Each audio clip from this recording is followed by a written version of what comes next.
don't even know. I'm at a loss for words, and that doesn't happen to Vicky. Bernard Kerik. Everybody stand up. Give him a round of applause. Here's our history-making, law and order, save New York City with Giuliani, history-making Bernard Kerik. Everybody a round of applause.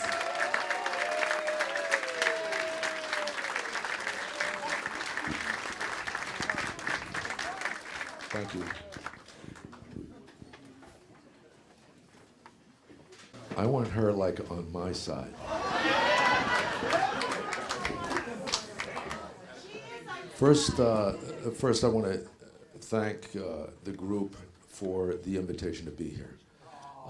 This gives me an opportunity to do something that I try to do from time to time, especially in New York City, and that is to thank you, all of you, especially the people that live in this community. Many years ago, I don't think there's anybody in this room that does not remember where you were on the morning of September 11th.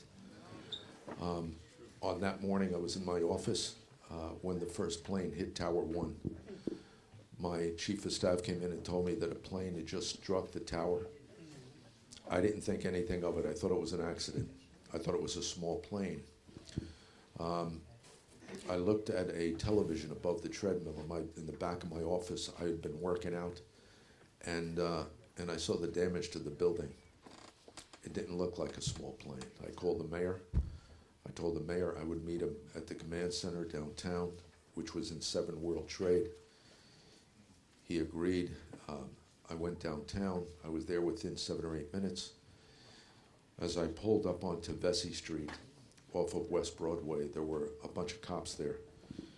And a sergeant came up to my car and he said, "Commissioner, you can't turn onto the block." He said, "They're jumping."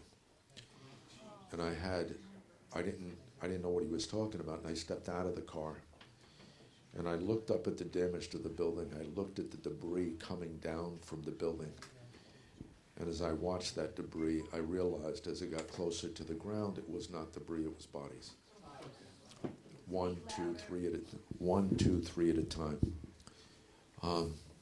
The mayor arrived about 3 minutes later, and just before he got to me, there was a second explosion. I was standing in front of that building. If you look at the footage from that day, there's that enormous fireball that blew out the north side of the building. I'm standing under it. And we were showered with debris, plane parts, body parts, pieces of the building. Mayor showed up a few minutes later, and he grabbed my arm when he got there, and he said, "Listen, we're in uncharted territory." And I didn't realize at the time what he meant, but basically, we had been attacked on U.S. soil for the first time since Pearl Harbor. The most substantial terror attack in world history.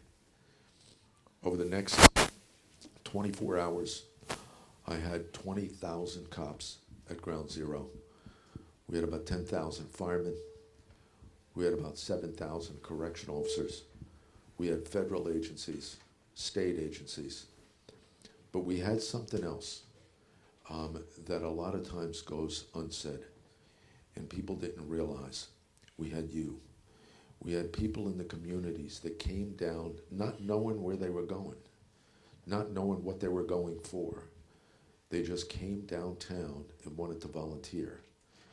They came downtown and joined the bucket brigade on the lines. They came downtown and they brought food. They came downtown and brought medical equipment. And that stuff came from people like you and communities like this. So on behalf of the mayor, the men and women under my command, men and women in the fire department, the correction department, and the other city agencies, I just want to thank you.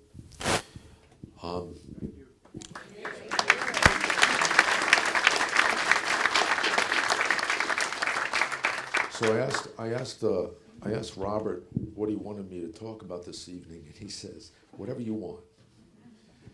So I'm going to talk about a couple things that's very close to my heart, okay? things that I know a little bit about. So first and foremost, I heard somebody, I think Joe or the Young Republicans president, heard him talking about the bail reform issue.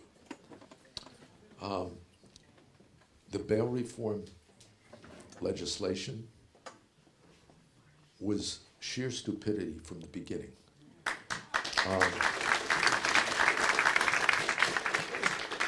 I'm not sure what the city was thinking. I'm not sure what the mayors, what the city council members were thinking. I'm really not sure what the governor was thinking when he signed it into law.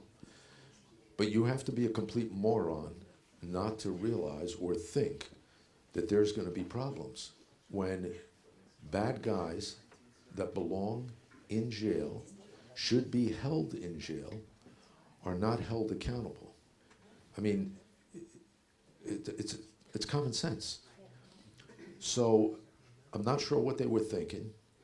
It literally took 72 hours from the time it went into effect until the time that they said, even Big Bird, de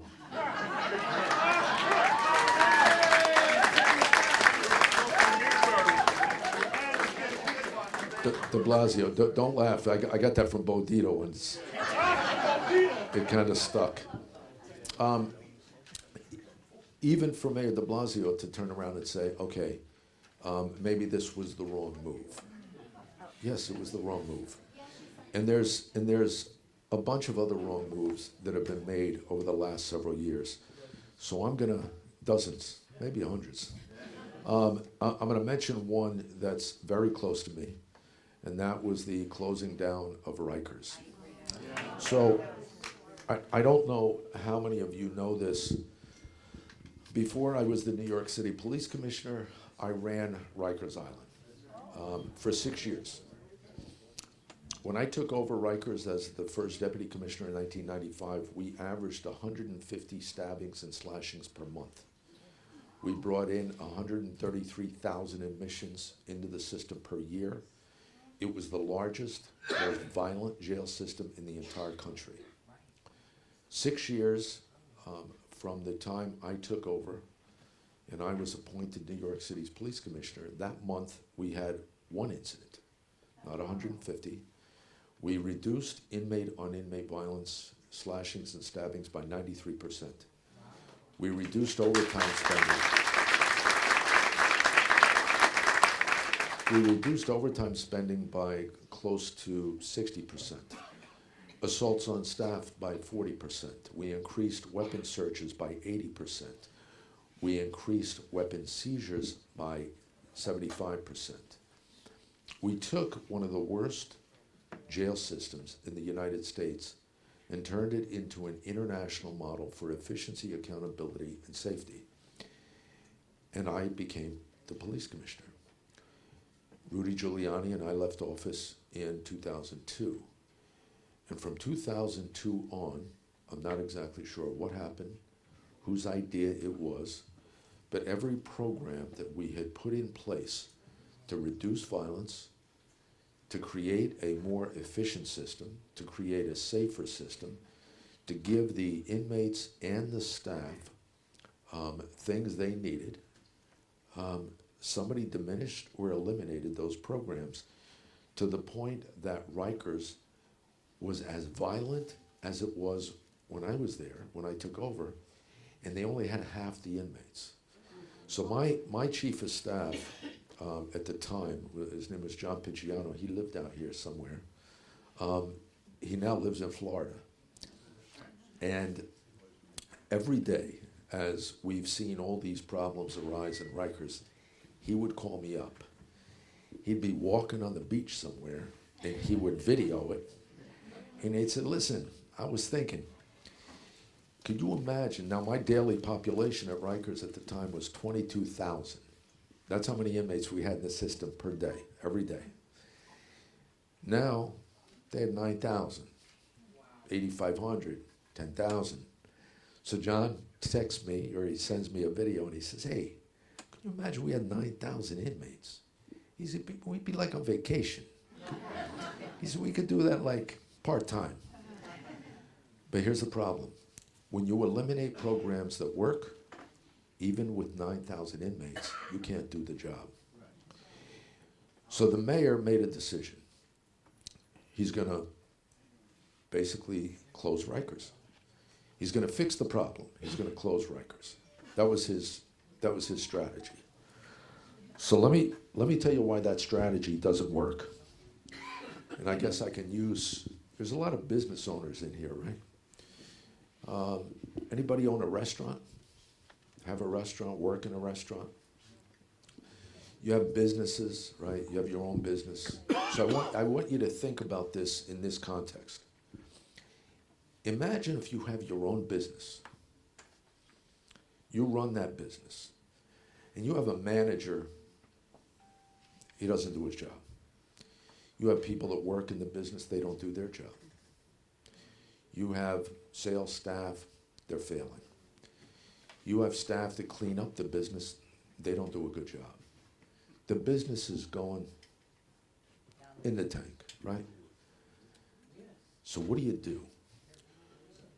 Do you basically get rid of the staff, bring new staff? Or do you buy a new building and take the same people and put them in the new building?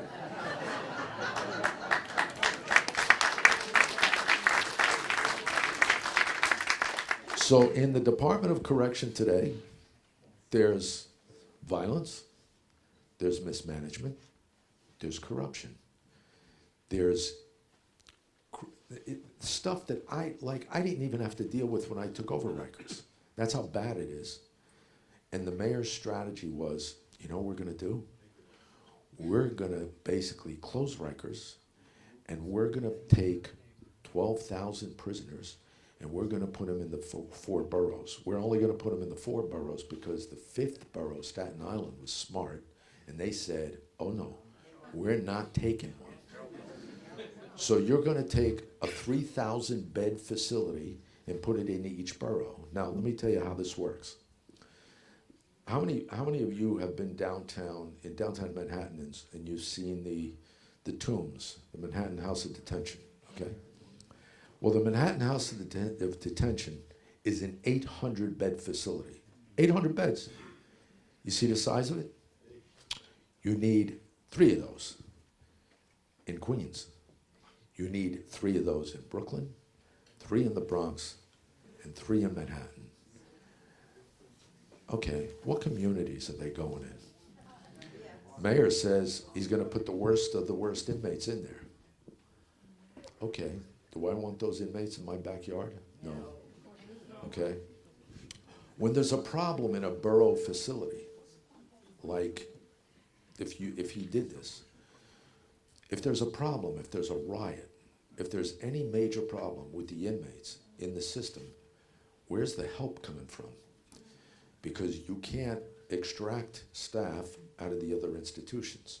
Where right now, from Rikers, you have an emergency service team that's on Rikers that can respond to any institution. Whoever's plan this was didn't think about a long-term strategy. They didn't use any common sense, and the plan was just idiotic. And here's what bugs me more than anything. There's only one administration in the history of that island, in the history of Rikers, there's only one administration that was ever able to fix it, and that was mine.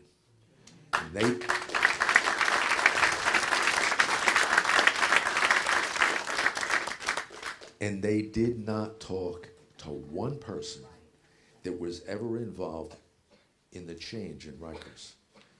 They talked to economic people. They talked to real estate people. See, yeah, getting hot. The bottom line is, I don't know what the mayor's up to. I don't know what they're thinking, but it was a completely idiotic idea. It's gonna hurt the city. It's not gonna help the city, and it's a big problem. So, let let me see. So I touched on Rikers. The whole bail reform thing is just, I don't know. I sit on the president's panel for criminal justice reform. I was involved in the panel in the creation of the First Step Act, things that the president has done. I worked with the Obama administration prior on the same issue, and it's kind of funny. When we were working with the Obama administration on reform, on real reform, trying to get reforms passed, couldn't get it done. And immediately after Donald Trump became the president, I got a call from about 5 or 6 guys that I had been working with for the past 3 years. And every one of them said, you know what? It's never going to happen now. Never. It's just not going to happen. Because these Republicans, these conservatives, they're not going to give in to reform. 2 years later, I was standing in the Oval Office with the president when he signed the First Step Act.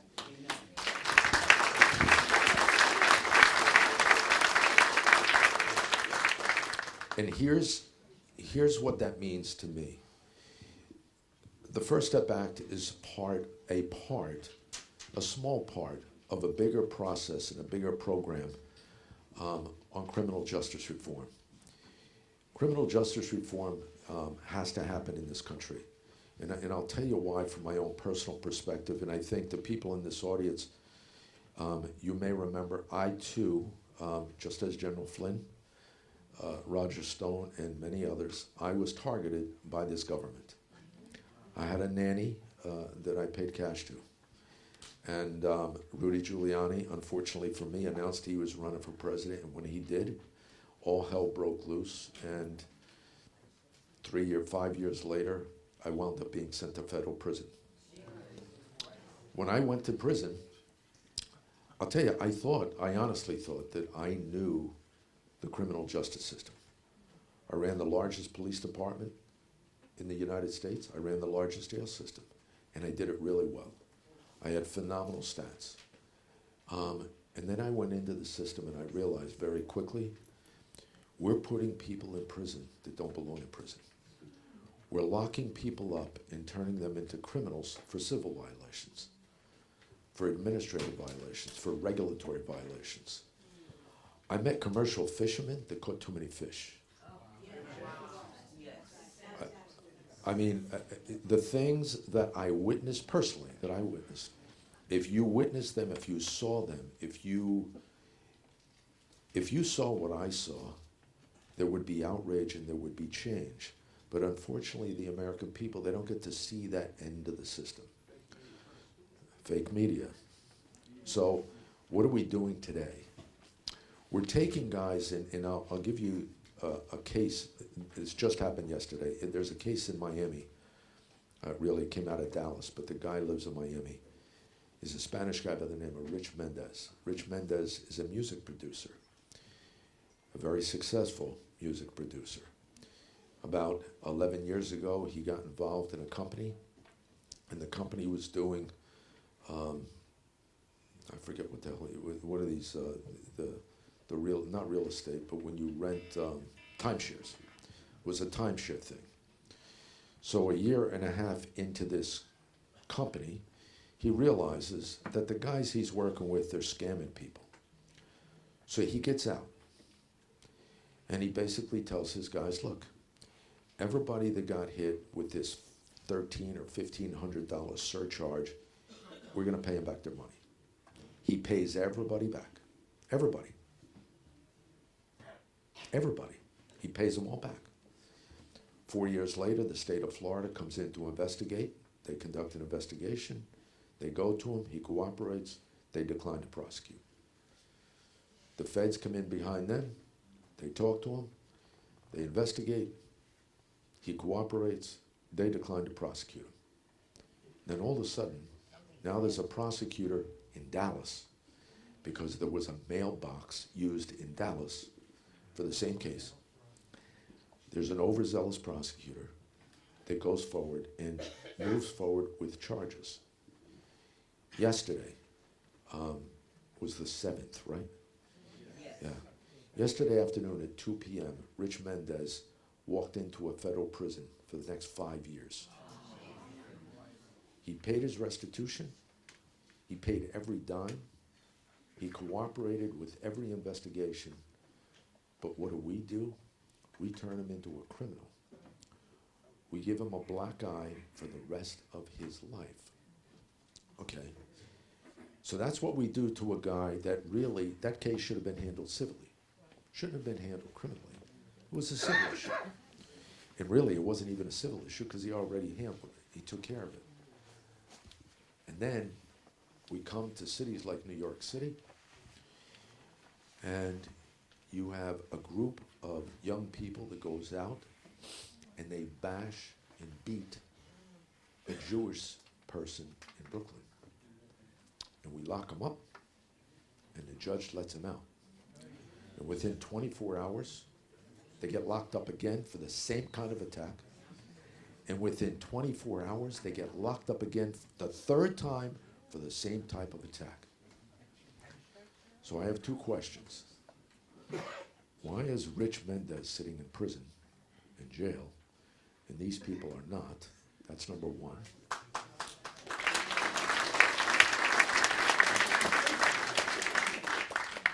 But my other question is, where's Senator Schumer?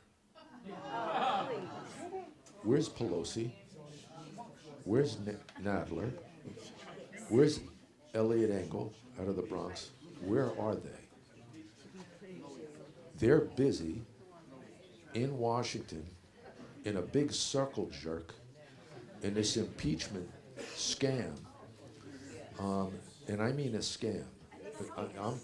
I am talking the biggest scam in U.S. history. That's what they're doing. Wasting time, wasting money, and they're doing it at a time that is probably one of the most important times in our country's history, for two reasons. We have a president today, for the first time in my lifetime, who campaigned on a number of issues, and on every single issue he campaigned on, he's actually done or doing.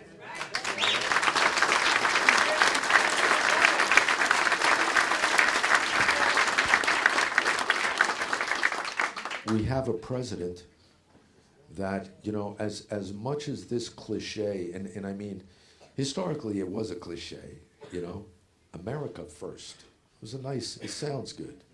It's good, you know, if you, especially for the patriots out there, for the military guys, the law and order guys. America first sounds great. Are these politicians always America first? No. Their primary goal is to themselves. It's not to America. It's not to themselves. It's not to the country. It's not to their communities. It's not to their constituents. It's to themselves. For the first time in my lifetime, and look, I loved Ronald Reagan. I liked President Bush. I had a good relationship with President Bush. But I'm going to be honest. There's never been a president in this country that has been about the country more than this guy. Never.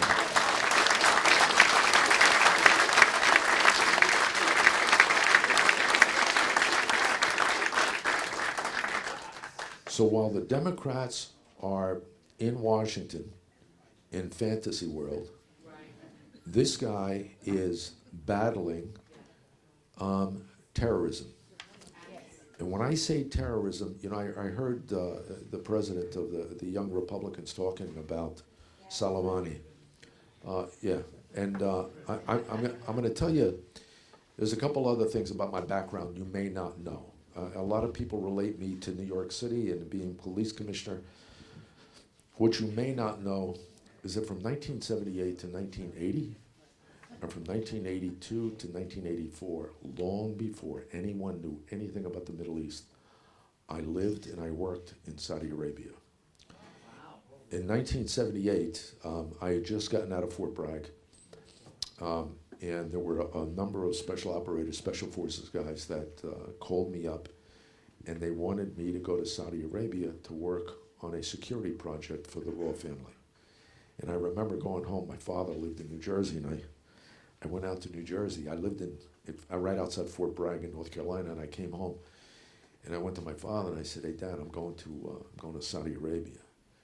And he's like, "Arabia?" He goes, I heard, I think I know about that, like Lawrence of Arabia. There was a movie. He goes, "I think it's hot there. I think it's hot." That's about as much as anybody knew about Saudi Arabia. So I went to Saudi Arabia in April of 1978. And I was there until June of 1980. And there are a couple things that I remember vividly when I was there, because it was the first time anything like this had ever happened worldwide. And I was sort of in the middle of it because I was associated with and I was working with guys that were sort of kind of involved, without getting into details. In November 1979,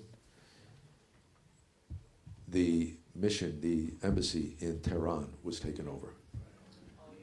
Well, I was in Hafr al-Batin, the port of Ras al-Mishab, when that happened. I was in Saudi in April of 1980 when they had the aborted rescue mission and we lost 8 military members. And I knew some of the people involved in these operations. So here's my point about Soleimani. Soleimani, in my opinion, and I know a little bit about this stuff, is probably the most substantial terrorist to date, and in my opinion was far worse than Osama bin Laden. Amen. Here's why. This guy was labeled by the United States government an international terrorist in 2005. 2005. In 2007, the United Nations precluded him from international travel and locked down all of his assets. That's in 2007. And from that point forward, he's done nothing but rain terror in the region and around the world, promoting terrorism, paying suicidal bombers, doing everything under the sun to pursue the regime's mission. That mission started in 1979. So for 40 years, the Iranians have been on this mission. They want the demise of all Jews. They want the annihilation of Israel. They want to blow Israel off the map. This is coming from their leadership. These are things that we basically have lived through for the last 40 years. What took so long? That's a good question. What took so long? You know what? You know why it took so long? Because you needed the right president in office to deal with it.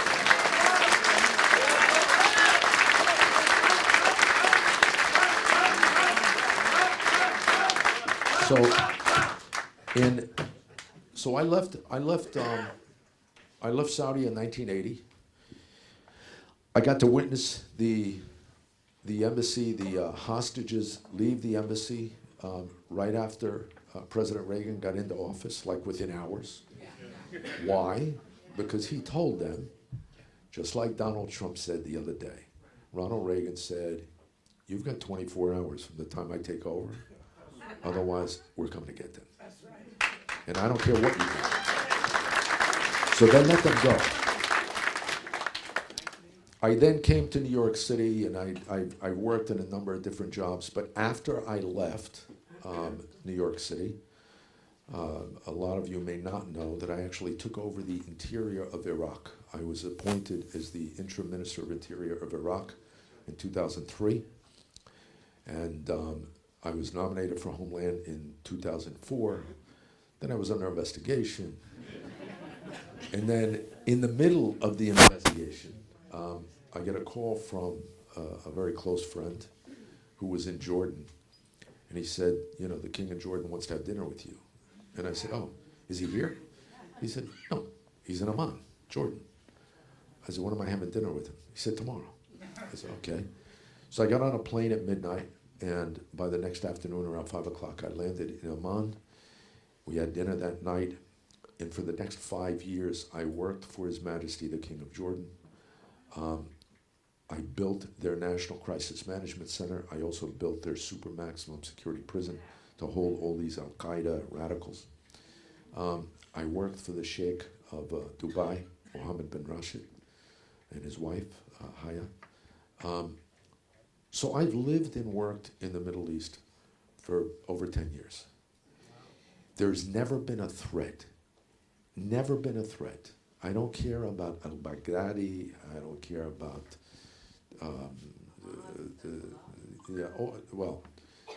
I'll get into that in a second. But all these people, all these guys that Zarqawi, nobody has ever been as extreme and as dangerous as Soleimani. Nobody. I was shocked when we got him, and I was more shocked when I heard Democrats. I got to tell you, I mean, look, I get the whole polarization thing. I get the whole, I get the politics. I get it all. But there are some things.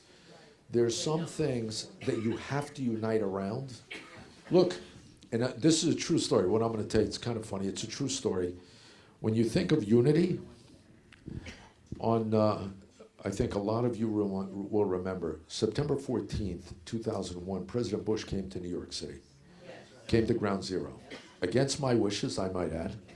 I was a little concerned. We didn't know what the air was like. We didn't know, were the attacks really stopped? The president didn't care. He didn't give a damn. He was coming to New York City. He came to New York City. So we took him down to Ground Zero, and we were at Barclay Street, 75 Barclay Street. And that's where the mayor and we had gotten trapped inside that building for about 25 minutes when Tower 2 imploded. And we had the president there, and he gets all done looking around. He said, okay, I want to go up to the Javits Center, and I want to see the family members of the people that are missing. We said, okay, so we walked over to the vehicles. There's a motorcade coming down Barclay Street, and the president says, okay, let's go, everybody in. He's in a Suburban, there's 4 seats. There's 6 of us. And Governor Pataki's about 6'8", right? He's like this big guy, I'm not a midget. Big guys, big boys, right? There's 6 of us. He goes, come on, let's go, everybody in. So what do? The president says, get in, we get in. And we're like, got our legs over him, so we're in the back of the Suburban. We get on West Street, and there were all these signs going up West Street. God bless America. God bless George Bush. Go get him, George. There was all this stuff, and the president looked out the window and he goes, oh my God. He said, look at this. He says, Rudy, look at this. This is unbelievable. Great. These are great people, great patriots. And the mayor starts laughing. He says, Mr. President, I hate to be the one to tell you this. He said, we're on the west side of Manhattan. Not one of those people voted for you. And Pataki burst out laughing like a lunatic, and Rudy looks at him and he says, they didn't vote for you neither. That's a true story. But the point of the story is we united. We united for a cause that was more important than anything, right? How is it we are not united today? What's happened?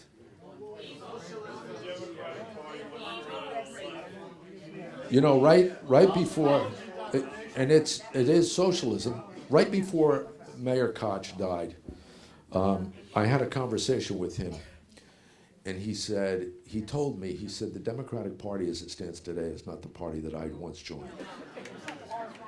That was years ago. He is rolling over in his grave today because it's not only the party, it's now major senior members of Congress that are outright socialist / communist, anti-Semites, anti-American, just anti-Christian, racist. It's outrageous. And it's scary. It's scary. Because if you look at history, if you look at what happened in the Soviet Union, if you look at what happened in Venezuela, in Germany, in other places around the world, look at history. What do? They go after your free speech. They go after your guns. You know, I had a conversation this afternoon. I had a conversation this afternoon with somebody that lived in Iran. And during the course of the conversation, she said to me, she said, "You have no idea," she said, not that she said, but the American people have no idea how important the Second Amendment is. And I said, "No, we do." She said, no, they don't. She goes, and here's why. She said, "Do you honestly think Iran would be in the position today that it is if the Iranians had weapons?" She said, "No." She said they'd be able to fight back. They took all their weapons. Nobody in Iran is allowed to have guns but the government. So I want you to think about that. What are they trying to do? They're going after your Second Amendment. They're going after your free speech. They're going after everything that was created by our fathers to keep this a free republic. And I think the American people, many of them, are just too stupid or naive to realize it. So, college, schools. I'm gonna close with this. There's a couple things that I'm concerned about. Somebody mentioned Hezbollah and Hamas. Okay. Here's what I want you to think about. Forget the names. Forget the names. Whether it's Hamas, Hezbollah, Al-Qaeda, it doesn't make any difference. ISIS, makes no difference. It's the ideology. It's a sick and demented mentality that believes that anyone that doesn't pray to the same God that they have a right to die. And when I worked for the King of Jordan, he had a term for them. And it's funny, a lot of people, they if they don't know much about the Middle East, there's two guys that I would go to war with any day of the week when it comes to combating terrorism. One is His Majesty the King of Jordan. Two is the President of Egypt, Al-Sisi. These guys despise this radical mentality. They despise it. When Al-Sisi basically took over the government, he took all the religious educators out of the high schools and said, if you're going to teach religion, you're going to do it in a mosque. You're not going to do it in school. We're not going to have radicalism in schools. And if you want to be a radical, if you want to be a lunatic, then you'll be dealt with. And their way of dealing with people, not like ours, you know what I mean? So, what I'm afraid of is we lose sight of what the real threats are. The people that attacked us on September 11th are still here. The people that attacked us on September 11th are still trying to get here. We have to focus on that. Our intelligence capabilities have to be better than they've ever been before. Our men and women in law enforcement need the support they need to do their job. We have to close the borders.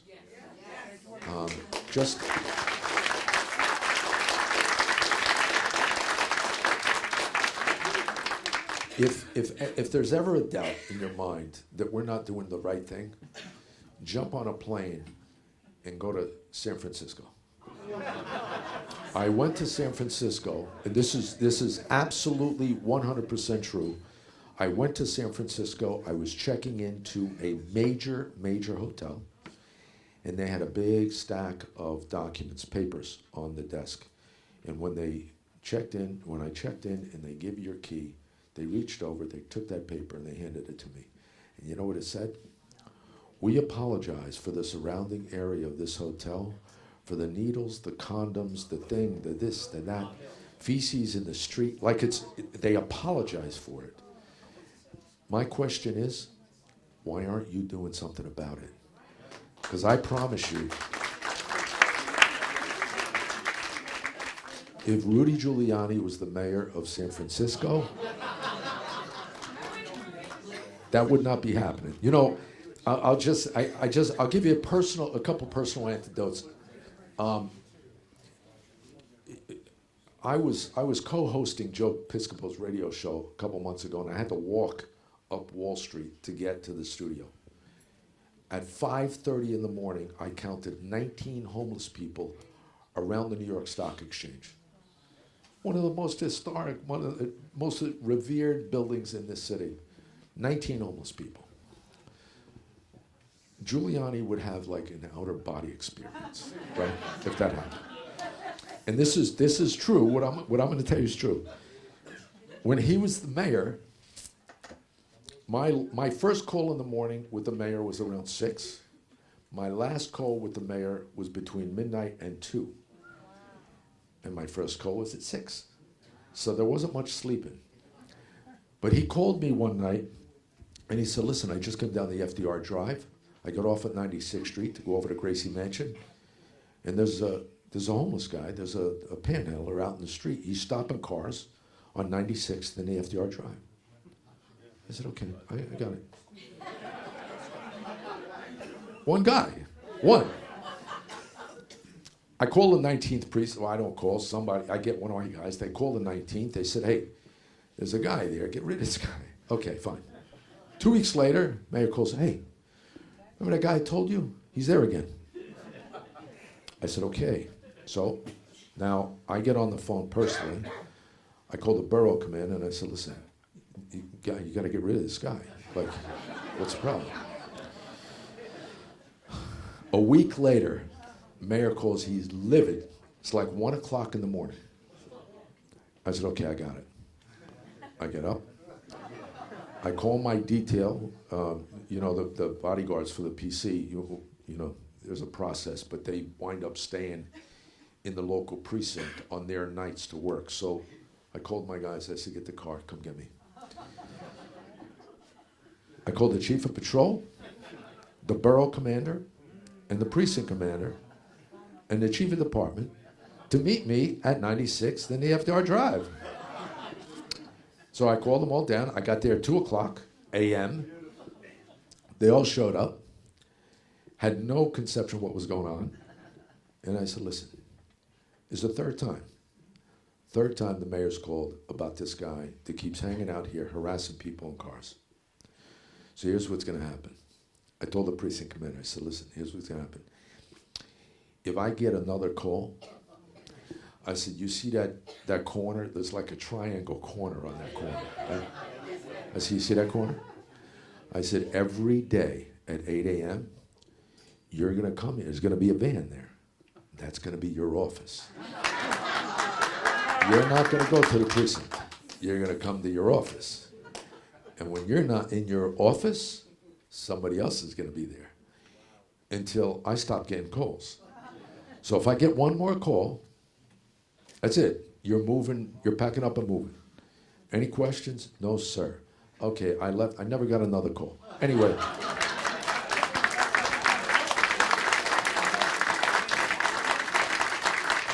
The homeless situation today is inexcusable. It's unacceptable. It's out of control. It's completely insane that it's not being dealt with. As is a bunch of other stuff. The quality of life in New York City is diminishing, and it's all for the leadership. You know, Rudy Giuliani, and I'll close with this. When he took over in 1994, he had the mentality that nobody, you know, and I'll talk about this for a second because this is really super important on the national level. Okay, you have Democratic leadership in cities like Baltimore, Chicago, Milwaukee, like all these major cities, Detroit, where there's major violent crime. And when you go to those mayors and you go to those governors, what do they say? We need jobs. That's why there's so much violence. We need better schools. We need this. We need money. We need all this stuff. Well, let me tell you why that's a farce. Here's what it is. And here's why. The bottom line is, nobody's going to build a school, open a business, go to school, or live in a place where they're not safe. They're just not. When Rudy came into office in 1994, he said, nobody wants to work, live, visit, or go to school in a place where they're not safe. So our number one priority is going to make the city safer. We're going to drop crime. We're going to drop violent crime and murder. And I got news for you. For every percentage point that we dropped the violent crime and murder, we saw increases in economic development, real estate value, tourism, reductions in the welfare roll. There were 1.6 million people on welfare when Rudy came in. There was down by 900,000 when he left. Times Square, where I actually had a foot post when I was a cop, I liked it though. I mean, if you were an aggressive cop, it was a great place to work because for your 8 hours, it was like, you know, you just ran. I had a post on 42nd between 7th and 8th Avenue. And you'd run for, you know, man with a gun, robbery in progress, somebody got cut, somebody jumped off a building, somebody pushed somebody on their train. 8 hours a day, that's all you did. And Show World. How do you know about Show World? You better watch. After that, you know, 8 years later, I retire. 14 years later, I retire as the police commissioner. Rudy in my office was on the corner of 42nd and 7th, and I played just like Disney World, just like the Victorian Theater is nice, and now mass chaos. Panhandlers, graffiti, all the same garbage all over again. So, whatever you're doing, you got to keep doing it. You got to push harder. You got to talk to your relatives, talk to your family. Two things has to happen. The Republican Party has to unite more than ever before. And the second thing is, under no circumstance can Donald Trump lose this next election.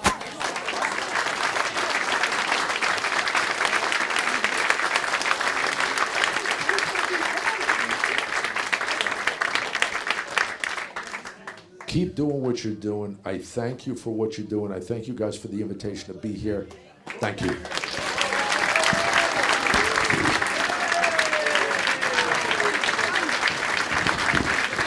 All right, everybody, this is what a cop used to be. All right, when they weren't handcuffed. This is what happens when a mayor actually does his job. Bernie, can you take a question or two? Well, we're going to take pictures too. But we're going to have, anybody have questions? I'll take 3 questions for Bernie.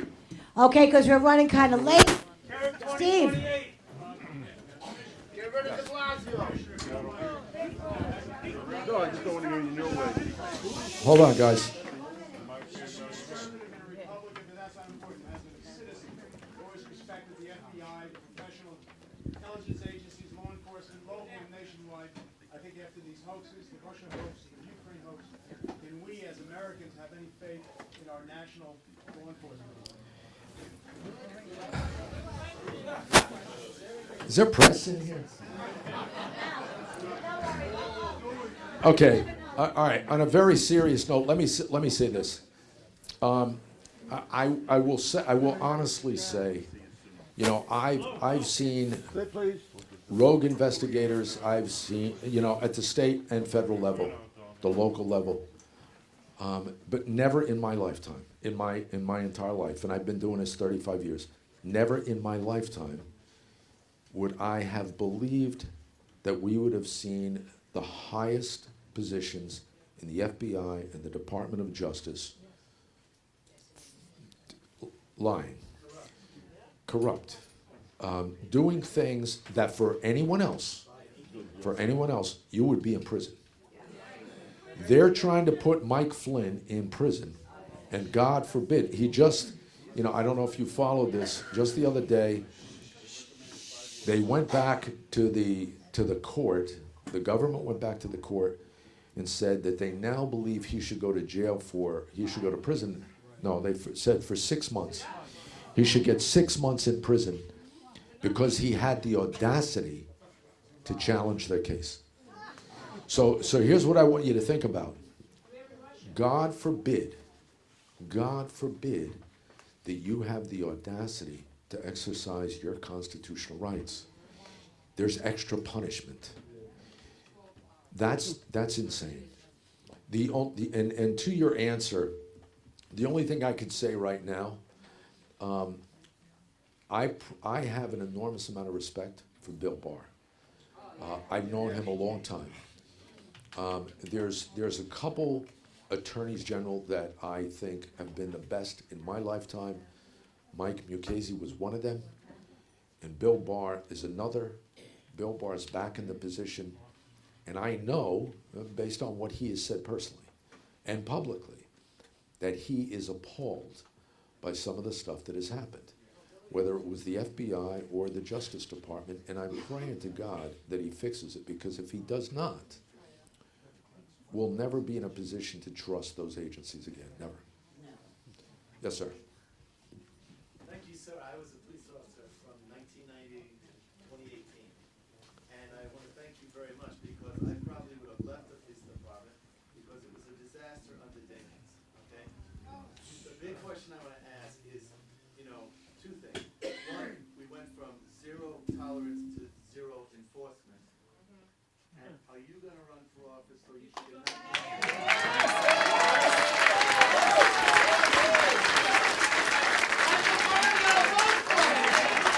So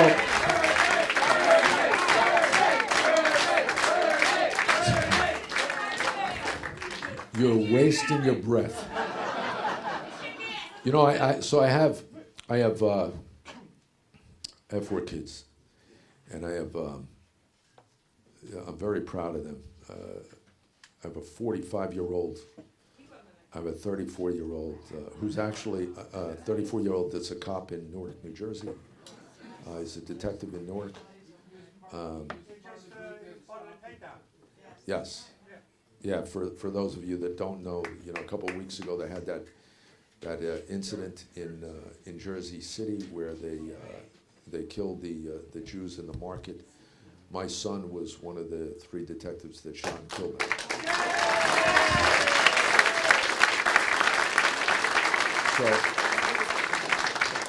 And I have 2 younger daughters. One's 19, she's at Michigan State University, and another one's in her last year of high school. And if I don't know, if I woke up and I completely lost my mind and I said that I wanted to run for office, I'm pretty confident that they would all 3, 4 of them would grab baseball bats and beat me into oblivion. So, no, I'm not running for office. But on the law enforcement side, I will say this: what he says about the enforcement element. I recently talked to some cops, international cops, that went to the New York City Police Academy. They went for 7 months to our academy, and they said it was a learning lesson. They learned a lot, but I found it concerning that they also said this.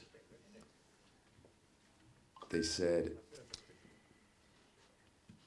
they spend a lot of time scaring the police. They spend a lot of time telling the police not to enforce the law. You're taking the enforcement out of law enforcement. Okay, and what is that? That's the 70s, 80s, and 90s all over again. So you're moving the police element back to the bad old days. So, yes, sir. A lot of questions I'd love to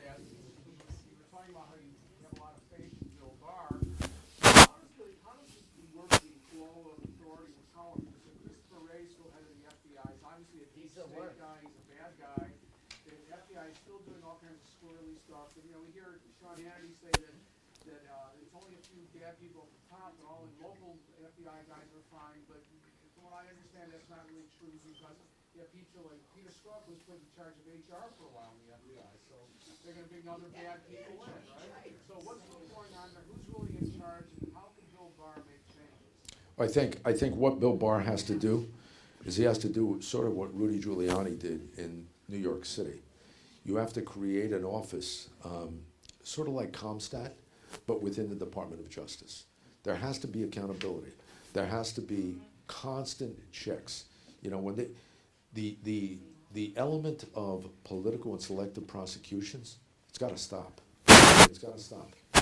Because we're taking people, good people, decent people, and we're prosecuting them for political reasons. This isn't Russia. This isn't Venezuela or China. We don't lock people up for political reasons, or we're not supposed to, but we do. And I think Barr's in a position, I think what I'd wait for is I'd wait until the Durham investigation is concluded. I'm hopeful, and I strongly believe this, I think the Durham investigation is going to out a bunch of stuff that we sort of kind of already know. And I would believe, I would hope, that there are indictments. Because if you're going to put Mike Flynn, who's a very close personal friend of mine, if you're going to put Mike Flynn in jail for making one false statement, then what are you doing with Andrew McCabe, who is the deputy director of the FBI? So that's the kind of stuff that I'm concerned with. But I'd say we have to wait until the Durham thing is done. One last question. Yes, sir. Does Comey do jail? Does Comey do jail? I'll tell you, I don't think so. I don't think he does jail, and here's why. I've never, how do I say this?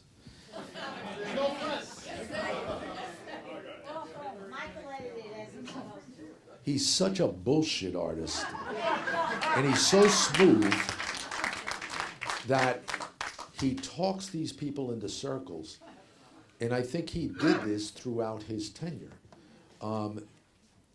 Personally, I think he's made false statements. I think he's lied under oath. No, well but listen, for the guys, for the men and women in here that's been in law enforcement, you know, as well as I know, if you got on a stand or you testified in any hearing, any judicial hearing, and you made false statements, I promise you, you're going to prison. You're going to prison. How these guys get away with it, I don't know. It's wrong, and it's, and it's politics. Thanks, guys.